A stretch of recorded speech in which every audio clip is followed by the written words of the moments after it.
Assalamualaikum warahmatullahi wabarakatuh. Sahabat kaum muslimin, video kali ini merupakan kelanjutan video sebelumnya.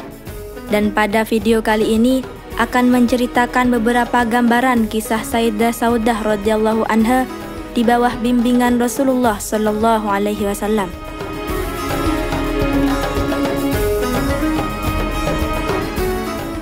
Di bawah bimbingan Rasul sallallahu alaihi wasallam.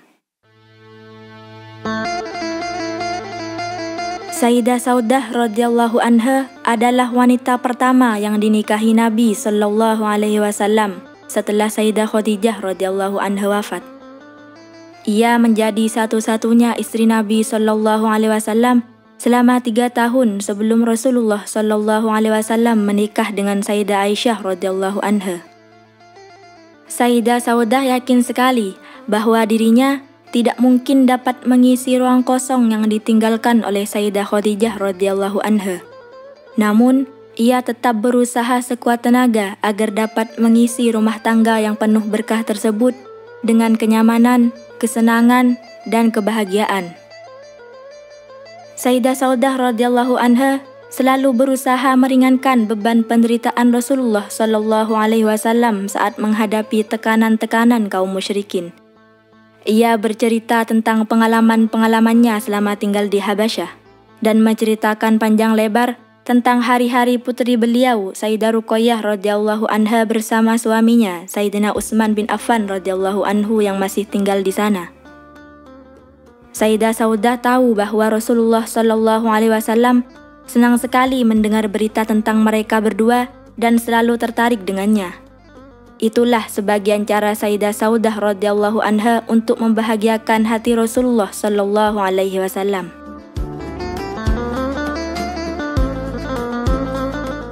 Selalu bahagia. Sayyidah Saudah radhiyallahu anha terus bersama Nabi sallallahu alaihi wasallam.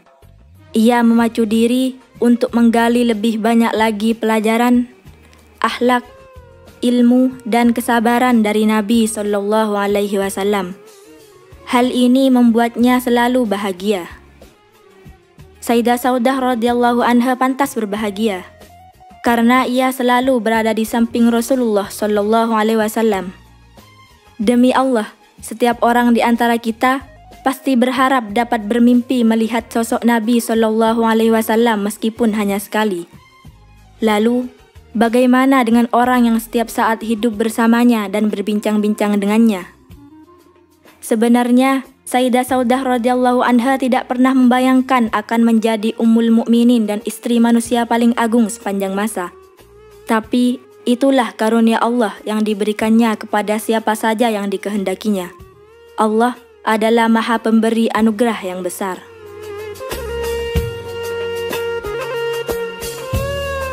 Menerawang kenangan masa lalu.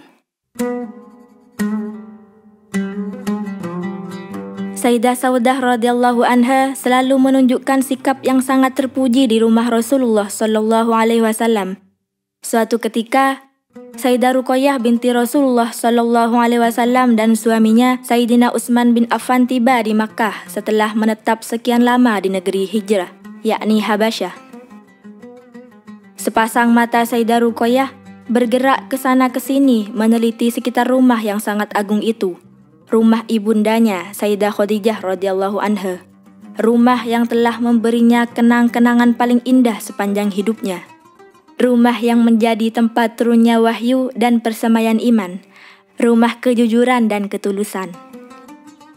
Hati Sayyidah Ruqayyah bergejolak dengan perasaan yang bercampur aduk tak menentu. Ada perasaan rindu, segan, bahagia, sedih, gelisah, dan nyaman. Sayyidah Ruqayyah mengetuk pintu. Dengan secepat kilat, berita kedatangan Sayyidah Ruqayyah dan Sayyidina Utsman tersiar kemana-mana. Sayyidah Ummu Kulthum dan Sayyidah Fatimah segera berhamburan menuju pintu dan saling berpelukan. Kakak beradik itu tak kuasa menahan air mata. Kenangan-kenangan masa lalu kembali melintas dalam hati dan pikiran mereka. Kepergian sang ibu yang selama ini menyayangi mereka semakin terasa menyayat kalbu. Mereka pun menangis tersedu-sedu. Dengan langkah-langkah yang berat, Sayyidah Saudah radhiyallahu anha menghampiri mereka. Ia mengucapkan selamat datang kepada Sayyidah Ruqayyah dan suaminya, Sayyidina Utsman radhiyallahu anhu. Saat itu juga, Sayyidah Saudah radhiyallahu anha kembali terkenang dengan pengalaman-pengalamannya selama hijrah bersama kaum muslimin lainnya. Ia bertanya kepada Sayyidah Ruqayyah dan Sayyidina Utsman tentang keadaan orang-orang yang masih tinggal di Habasyah. Ketika masih berada di Habasyah, Sayyidah Saudah radhiyallahu anha lebih banyak menghabiskan waktu bersama Sayyidah Ruqayyah, Haulah binti Hakim, dan wanita-wanita lain untuk membicarakan perkembangan Islam dan keadaan Rasulullah sallallahu alaihi wasallam. Rasulullah sallallahu alaihi wasallam juga mendengar berita bahwa Sayyidah Ruqayyah dan Sayyidina Utsman telah tiba di Makkah. Maka beliau segera pulang dan menyambut mereka dengan wajah yang berseri-seri dan tampak sangat bahagia. Beliau tidak kuasa menyembunyikan kerinduannya yang meluap-luap, sehingga langsung merangkul putrinya Sayyidah Ruqayyah erat-erat, lalu memeluk Utsman dengan kedua tangannya.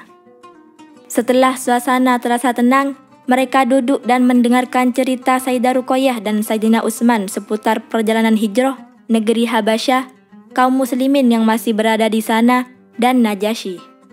Kadang-kadang, Sayyidah Saudah radhiyallahu anha menyela dan ikut menceritakan pengalamannya di negeri Habasyah.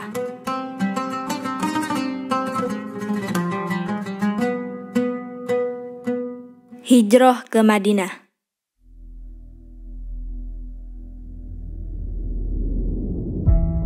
Ketika kekejaman yang dilakukan kaum musyrik Quraisy kepada sahabat-sahabat Rasulullah sallallahu alaihi wasallam semakin meningkat, beliau mengizinkan mereka hijrah ke Madinah dan tinggal bersama kaum Ansor yang memiliki sifat mulia.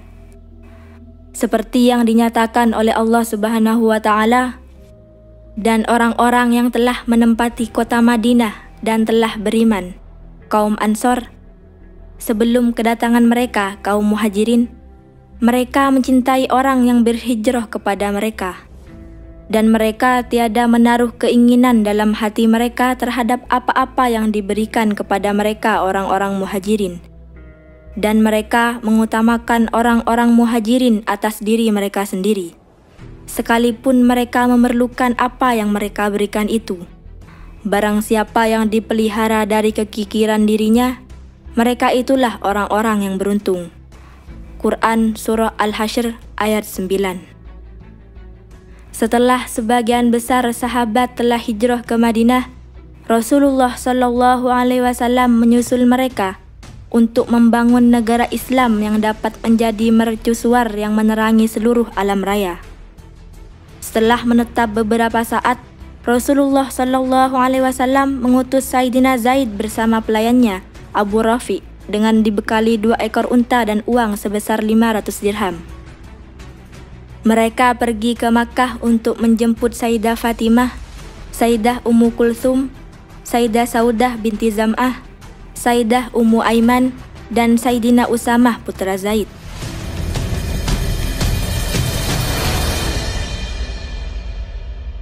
Meraup berkah tanpa henti.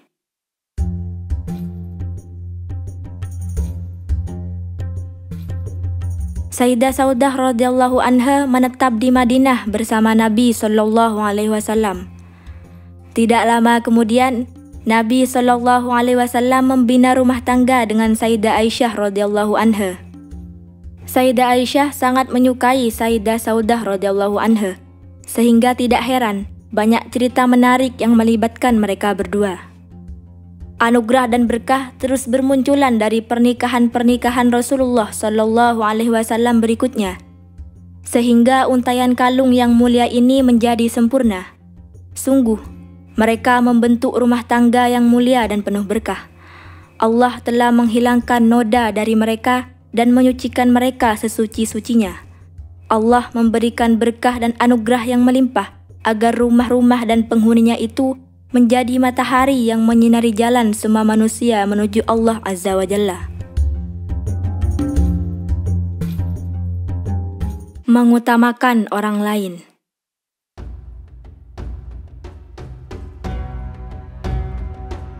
Sayyidah Saudah radhiyallahu anha selalu berusaha sekuat tenaga untuk menyenangkan hati Rasulullah Shallallahu Alaihi Wasallam, walaupun harus mengorbankan kesenangan pribadinya.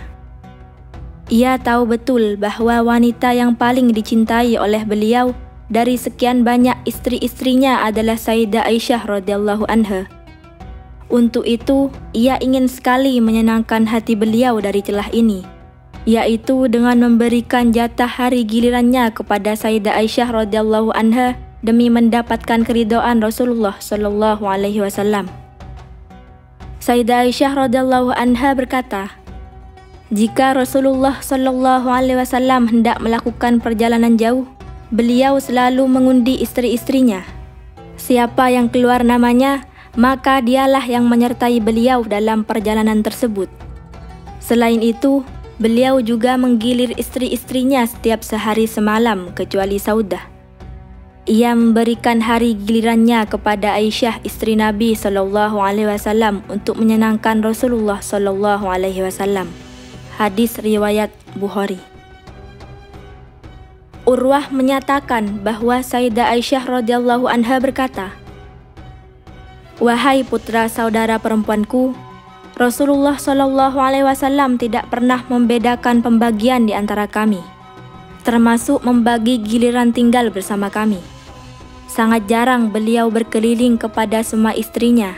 Beliau datang kepada mereka satu persatu tanpa melakukan hubungan, hingga sampai kepada istri beliau yang mendapat giliran dan bermalam di rumahnya. Ketika usia Sayyidah Saudah radhiyallahu anha semakin lanjut dan merasa khawatir Rasulullah Shallallahu Alaihi Wasallam akan menceraikannya, ia berkata kepada beliau, wahai Rasulullah, aku hendak memberikan hari giliranku kepada Aisyah. Rasulullah Shallallahu Alaihi Wasallam menerimanya. Sayyidah Aisyah berkata, berkenaan dengan peristiwa ini dan peristiwa-peristiwa lain yang serupa, menurutku itu sesuai dengan firman Allah Subhanahu wa Ta'ala. Dan jika seorang wanita khawatir akan nusyuz dari suaminya. Quran Surah An-Nisa ayat 128.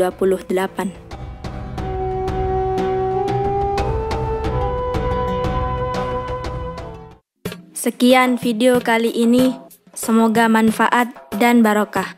Amin, Allahumma amin. Wassalamualaikum warahmatullahi wabarakatuh.